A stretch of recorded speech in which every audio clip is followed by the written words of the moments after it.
ಜಾರಿ ಆಗಬೇಕು ಮತ್ತು SC ಜನಗಳಿಗೆ ಬಜೆಟ್ ಅಲ್ಲಿ ಮೀಸಲಿಟ್ಟ ಬಜೆಟ್ ಅನ್ನು ಯಾವುದೇ ರೀತಿ ಕೂಡ ಬೇರೆ ಗ್ಯಾರಂಟಿಗಳಿಗೆ ಬಳಸ್ಕೊಳ್ಬಾರ್ದು ಅನ್ನೋದು ಒಂದು ನಮ್ಮ ಡಿಮ್ಯಾಂಡ್.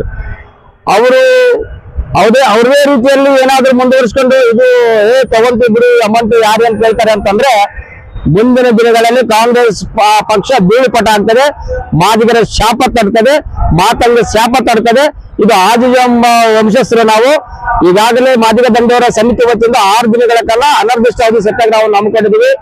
ನಿಮ್ಮ ಬೆಂಗಳೂರು ನಗರ ಕ್ರೀಡಾ ಪಾರ್ಕ್ನಲ್ಲಿ ಮಾನ್ಯ ಮುಖ್ಯಮಂತ್ರಿ ಸಿದ್ದರಾಮಯ್ಯರೇ, ತಾವು ದಯವಿಟ್ಟು ನಮ್ಮದೇ ಆದಂತ ಮೀಸಲಿಟ್ಟ ಹಣವನ್ನು ಕದಿಯಬಾರದು. ನೀವು ಮೀಸಲಿಟ್ಟ ಹಣವನ್ನು ಏನಾದರೂ ಕದ್ದು ಮತ್ತೆ ಗ್ಯಾರಂಟಿಗಳಿಗೆ ಬಳಸಿದ್ರೆ ಕಳೆದ ಬಜೆಟ್ ನಲ್ಲಿ 25,000 ಕೋಟಿ ರೂಪಾಯಿ ಹಾಳು ಮಾಡಿದ್ರು. ನಮ್ಮ ಸಮಾಜಕ್ಕೆ ಒಂದು ಫಲಾನುಭವಿ ಸಿಗ್ಲಿಲ್ಲ, ನಮ್ಮ ಸಮಾಜಕ್ಕೆ ಒಂದು ಯಾವುದೋ ಒಂದು ಲೋನ್ ಸಿಗ್ಲಿಲ್ಲ, ಎಲ್ಲ ದಿವಾಳಾಗಿದೆ ಕರ್ನಾಟಕ ರಾಜ್ಯದಲ್ಲಿ. ಅಂಬೇಡ್ಕರ್ ನಿಗಮದಲ್ಲಿ ಒಂದು ಹಣ ಇಲ್ಲ, ಆದಿಜಾಂಬ ಅಭಿವೃದ್ಧಿ ನಿಗಮದಲ್ಲಿ ಹಣ ಇಲ್ಲ. ಯಾವ ರೀತಿ ನೀವು ದಲಿತರನ್ನ ನೀವು ಅಭಿವೃದ್ಧಿ ಪಡಿಸ್ತೀರಿ? ನಿಮಗೆ ದಲಿತರ ಬಗ್ಗೆ ಕಾಳಜಿ ಇಲ್ಲ. ದಲಿತರ ಬಗ್ಗೆ ಚುನಾವಣೆಗಳ ಮಂತ್ರ ಮಾತ್ರ ನೀವು ದಲಿತರ ಬಗ್ಗೆ ಧ್ವನಿ ಎತ್ತೀರಾ. ಚುನಾವಣೆ ಮುಗಿದ ನಂತರ ದಲಿತರು ಮರೆತು ಬಿಡ್ತೀರಾ.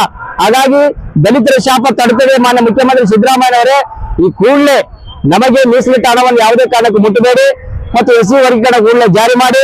ನಾಗಮೋಹನ್ ದಾಸು ಈಗಾಗಲೇ 2 ತಿಂಗಳ ಗಡುವು ಮುಗಿದೋಗಿದೆ. ಅದ್ರ ಪ್ರಕಾರ ನಾಗಮೋಹನ್ ದಾಸು ವರದಿಯಲ್ಲಿ ವರದಿ ಕೊಡ್ತಾರೆ. ಮತ್ತು ಕಳೆದ ಬಿಜೆಪಿ ಸರ್ಕಾರ ಬಸವರಾಜ ಬೊಮ್ಮಾಯಿ ಮುಖ್ಯಮಂತ್ರಿ ಇದ್ದಂತ ಅವಧಿಯಲ್ಲಿ ಅವರು ಕೂಡ ಶಿಫಾರಸು ಮಾಡಿದ್ದಾರೆ. ಮಾದಿಗರಿಗೆ 6%, ಒಲೆಯರಿಗೆ 5.5%, ಒಡ್ರೆ ಲಮ್ಮನಿಗೆ 4.5%, ಅಲೆಮಾರಿ ಸಮಾಜಕ್ಕೆ 1% ಅಂತ ಕೊಟ್ಟಿದ್ದಾರೆ. ಅದನ್ನು ಕೂಡ ಕುಲಂಕುಷವಾಗಿ ಸಮಿತಿಯಲ್ಲಿ ಕೊಟ್ಟಂತ ವರದಿ ಕೂಡ ತೆಗೆದು ನೋಡಿ. ನೀವು ನಿಜವಾದ ಹರಿಂದ ನಾಯಕರಾದ್ರೆ SC ವರ್ಗೀಕರಣ ಒಳಗಿಸಲು ಜಾರಿ ಆದ್ರೆ ನಿಮಗೆ ಅಭಿನಂದಿಸ್ತೀವಿ, ಧನ್ಯವಾದ ಹೇಳ್ತೀವಿ. ಇಲ್ಲದ ಪಕ್ಷದಲ್ಲಿ ನಿಮ್ಮನ್ನು ಸಂಪೂರ್ಣ ಈ ರಾಜ್ಯದಲ್ಲಿ ತಿರುಗಾಡಲಾರ್ದಂಗೆ ಗೆರವಾಗುವಂತ ಸ್ಥಿತಿ ನಿರ್ಮಾಣ ಆಗ್ತದೆ. ಮಾದಿಗರ ಒಂದು ಸಂಘಟನೆಗಳ ವತಿಯಿಂದ, ಮಾದಿಗ ದಂಡೋರ ವತಿಯಿಂದ ಮಂದಕೃಷ್ಣ ಮಾದಿಗಣ್ಣವರು ಕೂಡ ಆದೇಶ ಹೊರಡಿಸಿದ್ದಾರೆ.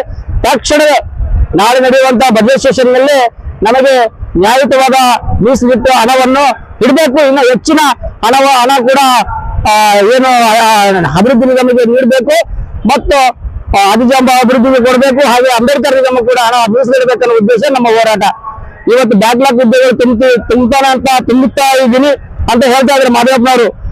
ಮಾನ್ಯ ಮಾದೇವಪ್ಪನವರೇ, ನಿಮ್ಮ ಮಾತನ್ನು ವಾಪಸ್ ತಗೊಳ್ಳಿ. ನೀವು ಹೊರಡಿಸಿರುವ ಅಧಿಸೂಚನೆಯನ್ನು ವಾಪಸ್ ಪಡಿ.